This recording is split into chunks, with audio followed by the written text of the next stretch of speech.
Okay, next point आहे electric power. We have studied in earlier class that the rate of doing work is power. This is also the rate of consumption of energy. ठीक आहे. तर कार्य करण्याची जी क्षमता आहे किंवा जे एकक आहे त्याला आपण पॉवर असं म्हणतो पहा. ठीक आहे. आणि या ठिकाणी ऊर्जेचं कन्झम्पशन जो वेग आहे त्याला सुद्धा आपण पॉवर असं म्हणतो.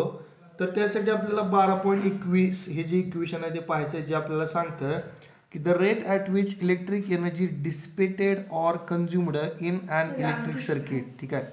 तर ज्या वेगानं ही जी ऊर्जा आहे ती वापरली जाते विद्युत परिपथामध्ये. ठीक आहे.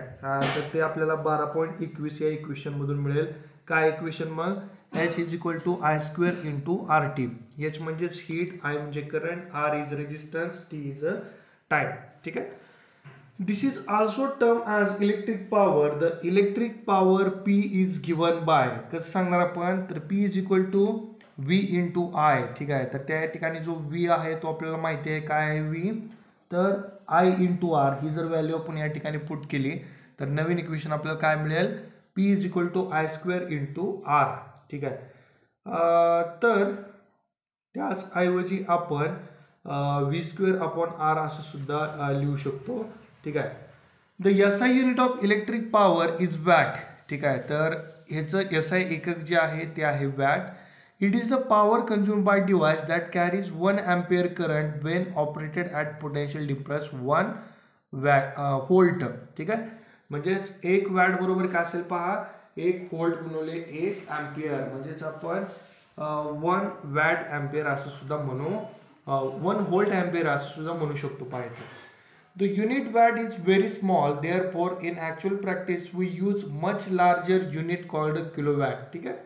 तर पहा वॅट हे जे युनिट आहे ते अतिशय लहान आहे आणि दैनंदिन वापरामध्ये याच्यापेक्षा मोठं युनिट जे आहे किलोवॅट जे वापरलं जातं आणि जे 1000 वॅटच्या बरोबरीचं आहे. Since electrical energy is the product of power and time, the unit of electric energy therefore watt hover. ठीक आहे. 1 watt hour is energy consumed when 1 watt of power is used for 1 hour.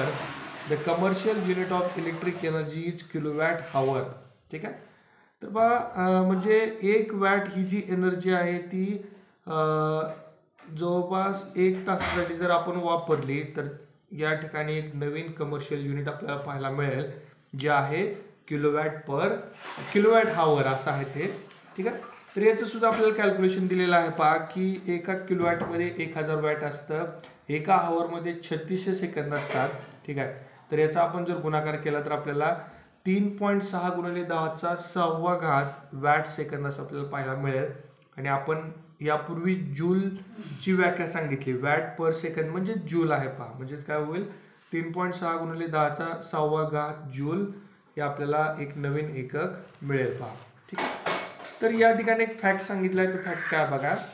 Many people think that the electrons are consumed in an electric circuit. ठीक आहे. तर आपण असं विचार करतो की एखाद्या विद्युत परिपथामध्ये इलेक्ट्रॉन्स जे आहेत त्यांचं कन्झम्पशन होतं, पण हे चुकीचं आहे पहा. This is wrong. We pay the electricity board or electric company to provide energy to move electron through the electric gadgets like electric bulb, fan and engines. ठीक आहे.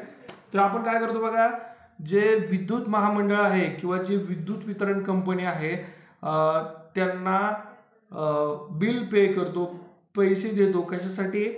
तर जे विद्युत उपकरण आहेत, ठीक आहे, तर त्यामधले जे इलेक्ट्रॉन आहेत त्यांची हालचाल व्हावी. ठीक आहे. किंवा त्यांना ही एनर्जी पुरवण्यासाठी आपण हे बिल पे करतो. तर इथे एक उदाहरण दिलं बघा त्यांनी की इलेक्ट्रिक बल्ब असेल, फॅन असेल किंवा इंजिन आहे, या सर्व गोष्टीमध्ये आपल्याला पाहायला मिळतं. We pay for the energy that we use. ठीक आहे. तर ज्या ऊर्जेचा आपण वापर करतो त्याच्यासाठी हे जे बिल पेमेंट आहे ते आकारलं जातं पहा. ठीक आहे. तर काही एक्झाम्पल सुद्धा दिले तिथं. पहिलं एक्झाम्पल आहे, an electric bulb is connected to 220 volt generator. The current is 0.50 ampere. What is the power of bulb. ठीक आहे. तर पहा आपल्याला पोटेन्शियल डिफरन्स दिलेला आहे 220 व्होल्ट, करंट आहे 0.50 एम्पियर. तर आपल्याला पॉवर कॅल्क्युलेट करायची आहे त्या बल्बची. तर काय फॉर्म्युला मग P is equal to V into I. तर व्हॅल्यू पुट करा. V is equal to 220 volt आणि I is equal to 0.5 ampere. दोघांचा गुणाकार येईल 110 joule per second, that is 110 watt. दुसरा प्रॉब्लेम आहे पहा, an electric refrigerator rated 400 watt operate 8 hours per day. ठीक आहे. What is the cost of the energy to operate it for 30 days at 3 rupees per kilowatt hour. ठीक आहे. तर बघा एक फ्रीज आहे जो 400 वॅट एवढ्या म्हणजे एवढ्या काय म्हणू आपण त्याला इलेक्ट्रिक पॉवरवरती चालतो आणि दिवसातले 8 तास त्याचा वापर होतो पहा. ठीक आहे. तर त्या ठिकाणी 3 रुपये प्रति किलोवॅट हॉवर या दरानं 30 दिवसाचं वीज बिल किती येईल असा प्रश्न विचारलेला आपल्याला. ठीक आहे. तर याचं उत्तर काय दिलेलं आहे पहा की तर या ठिकाणी जी टोटल एनर्जी हा फ्रीज 30 दिवसामध्ये कंझ्युम करणार आहे ती आपल्याला जर कॅल्क्युलेट करायची असेल तर त्याचा एक सिंपल फॉर्म्युला यांनी दिलेला आहे पहा. तर या ठिकाणी किती कन्झम्पशन आहे दररोजचं 400 वॅट आहे, किती वेळासाठी 8 तासासाठी आहे आणि किती दिवसासाठी आहे तर 30 दिवसासाठी आहे. तर आपल्याला या सगळ्यांचा गुणाकार केल्यानंतर येणारं जे उत्तर आहे ते आहे 96,000 वॅट हॉवर. ठीक आहे. तर याचे आपल्याला किलोवॅटमध्ये जर कन्व्हर्जन केलं तर येणारं उत्तर असेल 96 किलोवॅट हॉवर. आणि आपल्याला माहिती की एका किलोवॅट हॉवरला 3 रुपये बिल आहे. तर या 96 किलोवॅट हॉवरला आपल्याला त्याला गुणावं लागेल. तर येणारं उत्तर आहे 288 रुपये एवढं लाईट बिल जे आहे किंवा आपल्याला एवढी कॉस्ट त्या रेफ्रिजरेटरच्या ऑपरेशनसाठी ऑपरेट करण्यासाठी आपल्याला द्यावी लागेल. तर एक प्रश्न विचारलाय पहा, the what determines the rate at which energy is delivered by current. ठीक आहे. तर कशावरती अवलंबून आहे की त्या ठिकाणी आपल्याला किती ऊर्जा मिळेल किंवा किती विद्युतधारा जी आहे. ठीक आहे. तर जी इलेक्ट्रिक पॉवर आहे या गोष्टीवरती आपल्याला किती एनर्जी मिळेल त्या करंटपासून हे अवलंबून असतं पहा. ठीक आहे. म्हणजे तुम्ही एक सेल लावला तर मिळणारी एनर्जी वेगळी असेल, 2 सेल प्रोव्हाइड केले तर मिळणारी एनर्जी वेगळी असेल. ठीक आहे. An electric motor takes 5 ampere from 220 volt line. Determine the power of motor and the energy consumed in 2 hours. ठीक आहे. तर बघा एक मोटार आहे जी जवळपास 220 व्होल्टच्या लाईनमधून 5 एम्पियर एवढा करंट घेते. ठीक आहे. तर आपल्याला त्या मोटारची पॉवर काय असेल ते सांगायचं आहे आणि 2 तासामध्ये किती ऊर्जा ती कंझ्युम करेल हे सुद्धा आपल्याला विचारलेलं आहे पाहते. ठीक आहे. तर आपल्याला काय दिलं मग आता पोटेन्शियल डिफरन्स दिलेला आहे 220 व्होल्ट आणि करंट आहे 5 एम्पियर. तर सुरुवातीला आपण पॉवर कॅल्क्युलेट करूया. Power is equal to potential difference into current. किती आहे पोटेन्शियल डिफरन्स 220, करंट आहे 5 एम्पियर. करा दोघांचा गुणाकार. आपलं उत्तर आलं 1100 वॅट. ज्याचं आपण किलोवॅटमध्ये कन्व्हर्जन करायचं असेल तर त्याला 1000ने भागावं लागेल. ठीक आहे. मग बघा तर जी पॉवर आहे ती असेल 1.1 किलोवॅट. तर आपल्याला याचे एनर्जी कन्झम्पशन जर काढायचं असेल तर त्याला आपल्याला 2ने गुणावं लागेल पहा. तर 1.1 गुणवले 2 तास तर येणार उत्तर असेल 2.2 किलोवॅट हॉवर एवढं त्या ठिकाणी एनर्जी ती 2 तासामध्ये कंझ्युम करेल पहा. ठीक आहे. तर बघा या धड्यामधून आपण काय काय शिकलो. सुरुवातीला आपण सांगितलं की a stream of electron moving through a conductor constitute and electric current. ठीक आहे. तर एखाद्या वाहकामध्ये असणारे जे इलेक्ट्रॉन आहेत तेच काय करतात विद्युतधारा वाहवण्याचं काम करतात. Conventionally the direction of current is taken opposite to the direction of flow of electron. तर सगळ्यात महत्वाची गोष्ट लक्षात घ्या बघा या ठिकाणी विद्युतधारेची जी दिशा आहे ती नेहमी इलेक्ट्रॉनच्या प्रवाहाच्या विरुद्ध असते पहा. The SI unit of electric current is ampere. प्रश्न येऊ शकतो तुम्हाला परीक्षेला. ठीक आहे. तर करंटचं SI युनिट एम्पियर आहे. To set the electron in motion in an electric circuit we use a cell or battery. ठीक आहे. तर हे जे कंडक्टरमध्ये असणारे इलेक्ट्रॉन आहेत किंवा सर्किटमध्ये असणारे जे इलेक्ट्रॉन आहेत कंडक्टरमधले, तर त्यांना एक प्रकारची गती देण्यासाठी आपल्याला सेल किंवा बॅटरीचा वापर करावा लागतो. तर काय करतो हा सेल किंवा battery? A cell or a battery generate potential difference across its two end. ठीक आहे.